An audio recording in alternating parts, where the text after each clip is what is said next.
You know, if you grew up watching movies, you probably think of a pentagram as like just a spooky Hollywood prop. Oh, totally. A scratched out symbol on a basement floor, some red candles. Right, and maybe a little chanting. The cultural understanding of it is just so entirely binary. You draw the star and a demon appears. Or you draw the star and it acts as this supernatural burglar alarm to keep the demon away. Exactly. And it's a remarkably passive way of looking at what was originally designed as a deeply active mechanical concept. Yeah, when you strip away all that gothic aesthetics, you realize early esotericists really weren't talking about parlor tricks. They were describing, well, psychological and energetic physics. So let's unpack this. Welcome to the deep dive, everyone. Because when you step into the world of 19th century high magic, that Hollywood prop gets thrown out the window completely. It really does. We are looking at something today that functions less like a spooky charm and a lot more like a high voltage wiring diagram for the human nervous system. I love that description. Thanks. That is the exact premise of our deep dive today. We're exploring some seriously dense, fascinating territory from Eliphas Levi's School of High Magic curriculum, specifically Key 2, Unit 4, Pentagrams. Right, and this particular curriculum is actually being curated right now by researcher Ben Hod, who runs it through a tuition-free private Facebook group. Which is such a cool resource. It is. It's an incredibly active community of people treating this material not as fantasy, but as a framework for actual influence and self-mastery. And since we are essentially dealing with an energetic wiring diagram today, we need the right tools to actually read the schematic. Definitely. Before we even jump into the text, there's some really good discussion happening in the comments of that Facebook group right now regarding this study. A really common question people are asking is, what tarot deck is best to use alongside this specific study? Because Levy's system maps directly onto the tarot. You really can't separate them. Right. So if you are following along, the short answer is that you need a deck from the French tradition. Yes, that is crucial. Specifically, you want a deck where Justice is the 8th major arcana card and Strength is the 11th. Yeah, and Ben Holt specifically recommends the Oswald Worth deck, the Nap Hall, or, really any of the classic Marseille decks. Because using a different structure will just completely scramble the internal logic of Levy's law of equilibrium. Exactly, Right. which is the core theme we are exploring today. And there's also a critical issue with translations that we need to mention. It can really derail your understanding of this text. Oh, man, yes. Do yourself a massive favor and steer clear of the A.E. Waite translation of Dogme et Rituel. Yeah, Waite's language just totally obscures the actual mechanical precision that Levy is trying to convey about how energy moves. So if you want to understand the mechanics, the John Michael Greer and Mark Anthony Mikatuk translation is highly recommended. Highly. It preserves the instructional nature of the text, which you absolutely need. Right, because having the right cipher is essential. To understand how the pentagram acts as a blueprint for the human body, we first have to understand the invisible medium it supposedly channels. Which Levy calls the astrolite. The astrolite. And to him, this was not a poetic metaphor, was it? Not at all. It was a tangible physical force.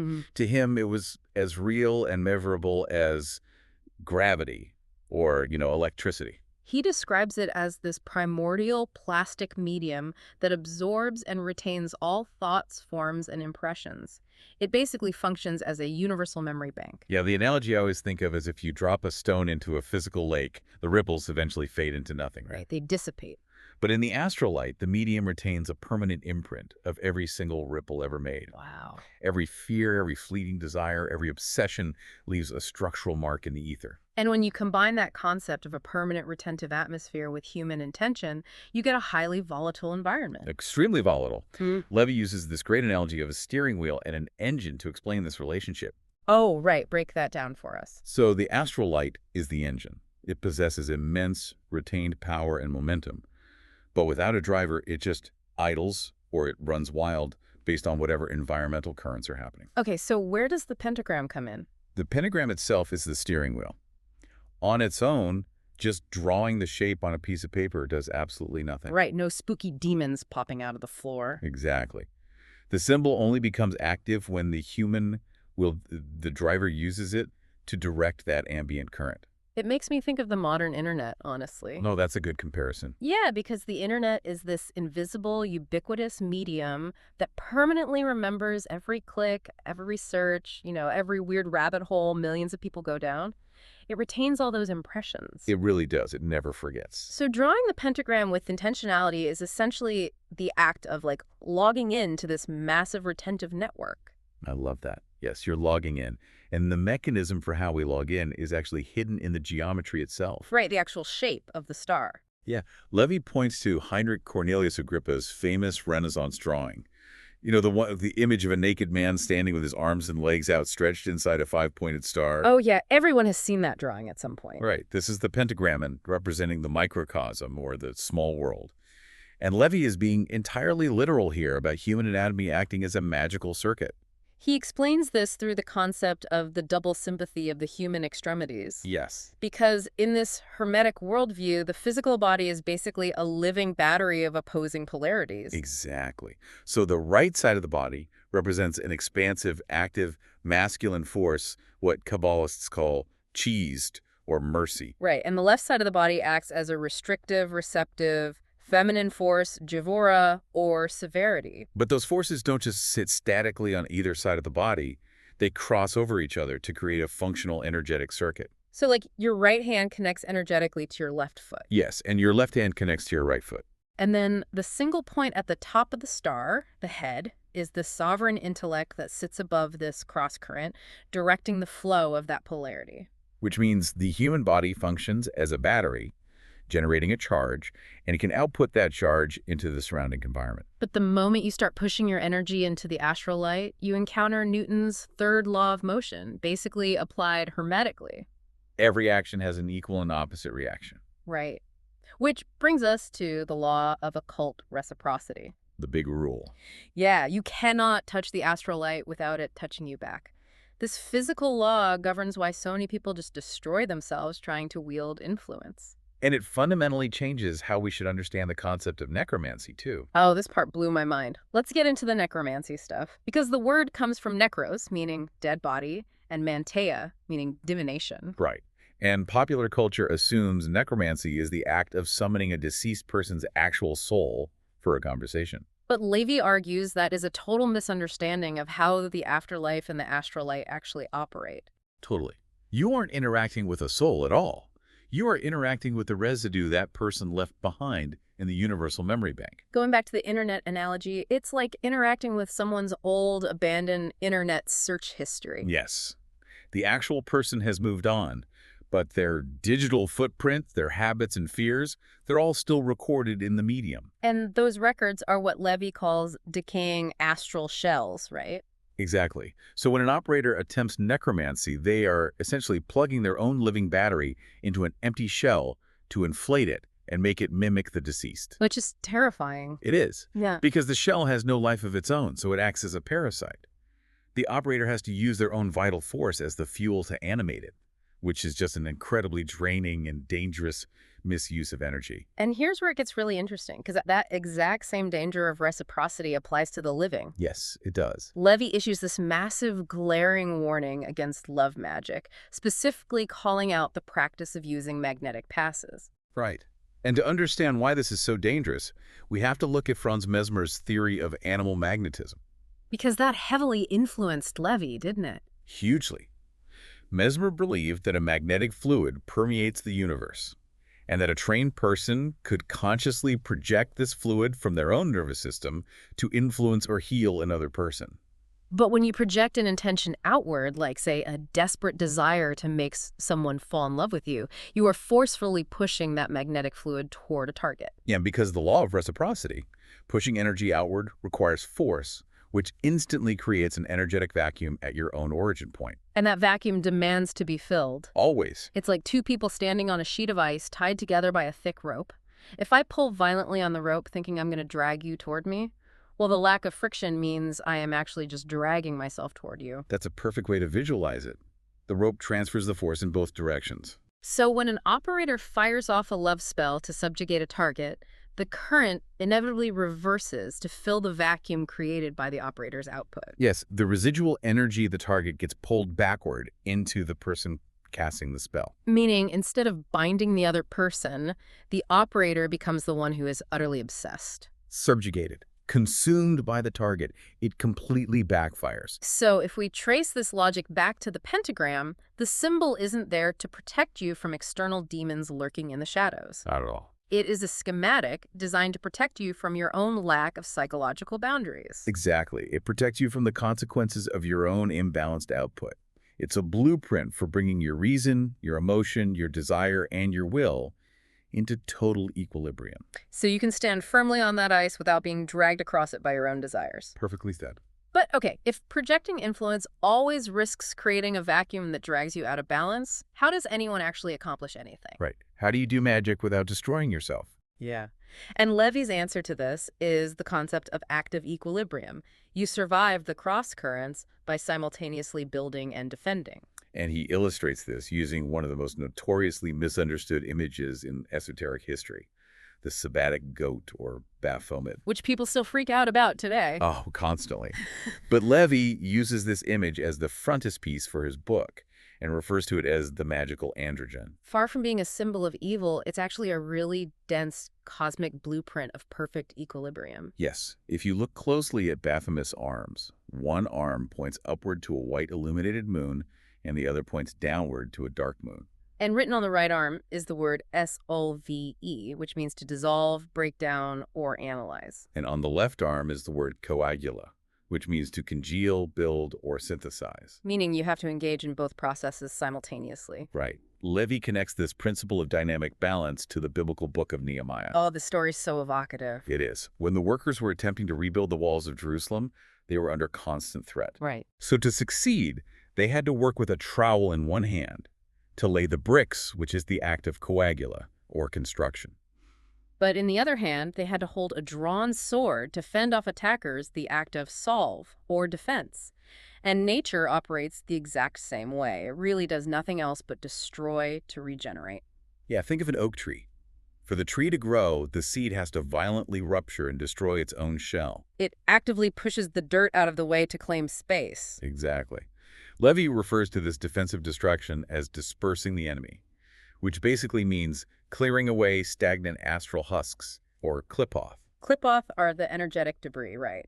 The dead habits, the environmental friction that just crowd the astral light. Yes, and if you do not actively disperse these stagnant husks with the sword, you literally have no space to build anything new with the trowel. So what does this all mean when we drag it out of the 19th century and apply it to a listener's everyday life? Because it does apply. Yeah. Very much so. Right. This mechanism applies just as much to mundane reality as it does to high magic. Like, if you try to launch a new business, which is a massive act of coagula, of building something, right. but you do not simultaneously wield the sword to cut away toxic clients, set rigid boundaries on your time, or break down your own stagnant habits, well, the business will inevitably collapse under the friction of its environment. That's spot on. You cannot paint a masterpiece on a canvas that is already smeared with mud. You have to scrape away the mud while you apply the paint. The trowel and the sword must swing in tandem. Always. But maintaining that level of active equilibrium, wielding a sword in one hand and a trowel in the other, I mean, that sounds incredibly taxing on the human nervous system. Oh, it requires immense vital force. And if a person never puts the tools down, the exertion will absolutely destroy them. Which introduces the next major pillar of Levy's framework, the rhythm of power. Yes, power cannot be static. It requires oscillation. It requires deliberate, strategic rest. And Levy uses a surprisingly mundane example to explain this, which I loved. The coquette, or the 19th century flirt. It's such a funny but perfect example. Right.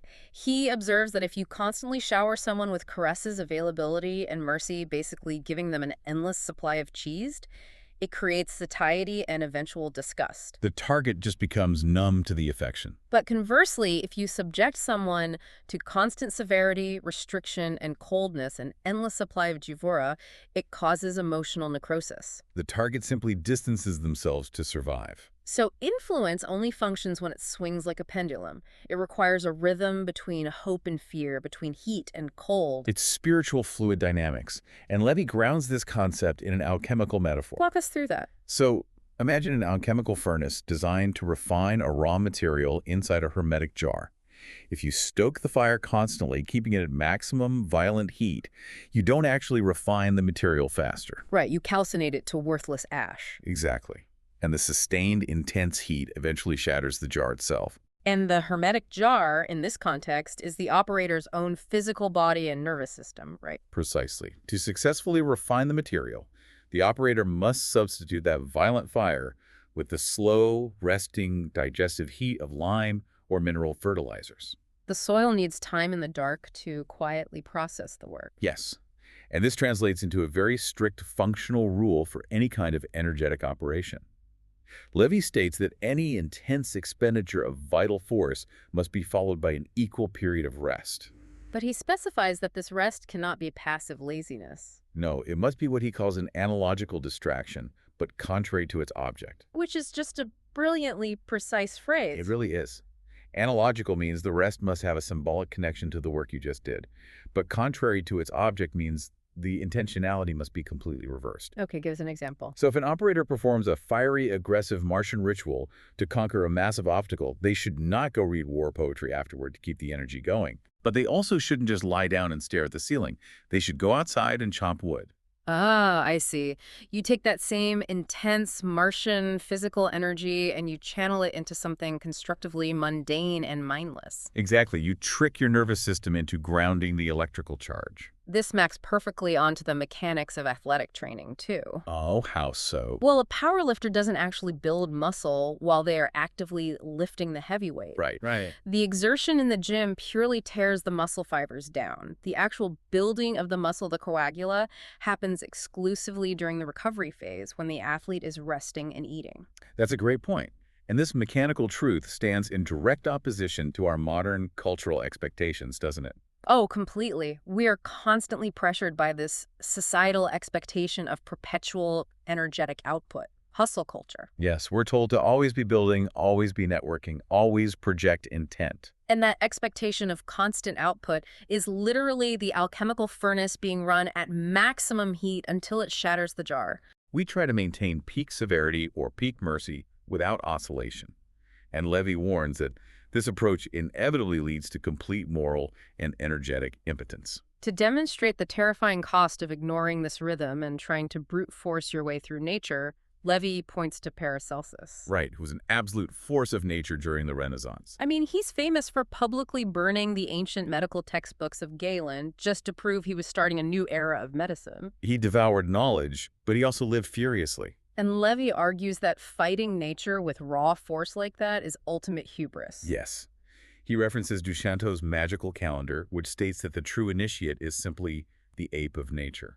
The ape imitates. Exactly. An operator doesn't dominate nature. They mimic her internal processes through a golden chain of sympathy. You align your battery with the ambient current rather than try to, punch the ocean. But Paracelsus refused to mimic. He tried to dominate. He really did. He pitted the raw intoxication of wine and sensory overload against the sheer intoxication of his own high intelligence. And when his mind vibrated too fast and threatened to shatter his jar, he tamed that intellect with grueling physical fatigue, just creating this endless, devouring loop of extreme polarities. And Levy frames this danger using an incredible Homeric metaphor. He compares the retentive, powerful currents of the astral light to Circe, The mythological goddess. right, who offers men an intoxicating cup of pharmacon.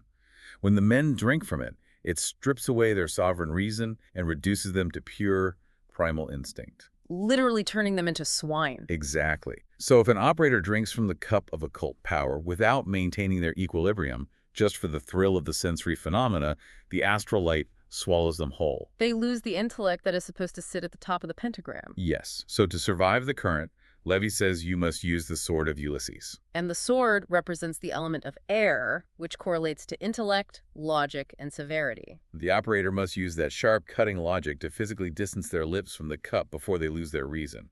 Which requires immense temporal discipline, to know exactly when to pull away and go chop wood. It does. But I do want to push back a little on Levy's framing of Paracelsus here, because this raises a massive philosophical question about what constitutes success in this framework. Okay, let's hear it. Well, Paracelsus died at 47 years old. By any mundane metric, burning out and dying at 47 means you failed to wield the sword of Ulysses in time.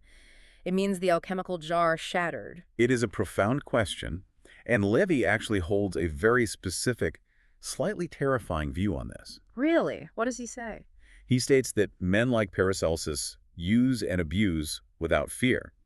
In this highly esoteric framework, physical death is not necessarily viewed as a failure of equilibrium. Wait, really? Yeah, the physical body is seen merely as the malbush, a spiritual garment, or an exhausted cloth. Oh, wow. So Levy is arguing that Paracelsus didn't actually fail, he just burned through the suit. Exactly. He consciously expended an enormous amount of vital force, achieved his mandate, and then simply discarded the cloth when his earthly work was finished. That is wild. It presents a radical realization about sovereignty. It really does. When the human intellect fully asserts its divine right and channels that much current, the physical frame either has to forcefully bend to accommodate the energy, or the frame burns away entirely to expose the star within. Which forces us to ask whether that kind of burn rate is a tragic miscalculation of the rhythm of power, or just the ultimate assertion of the driver over the engine. It's a heavy thought. It is, which brings this entirely dense 19th century esoteric curriculum right back down to earth, to you, the listener. Absolutely. What Levy is meticulously diagramming is that the pentagram isn't some weapon you point at the shadows in your basement. It is a highly demanding blueprint for the balanced self. And in an era of absolute information overload where you are constantly plugged into a retentive network that demands you remain perpetually on, well, Levy's mechanics are urgently relevant. For sure. True mastery doesn't come from aggressive, uninterrupted dominion over your environment. It comes from ruthless internal equilibrium. Knowing when to lay the bricks with the trowel, and knowing when to swing the sword to disperse the stagnant husks around you. Knowing when to stoke the furnace and knowing when you must step away, completely reverse your intention and let the soil rest in the dark. Because if you fail to master your own internal polarities, the universal current will gladly master them for you. It always does. Which leaves you with a final thought to mull over as you navigate your own currents today. If this invisible network acts as a universal mirror that amplifies exactly what you output, and every interaction wires you into a two-way circuit of influence, who or what in your daily life are you currently magnetizing without even realizing it? And more importantly, is that connection slowly dragging you across the ice? Or are you standing firmly in the center of your own star?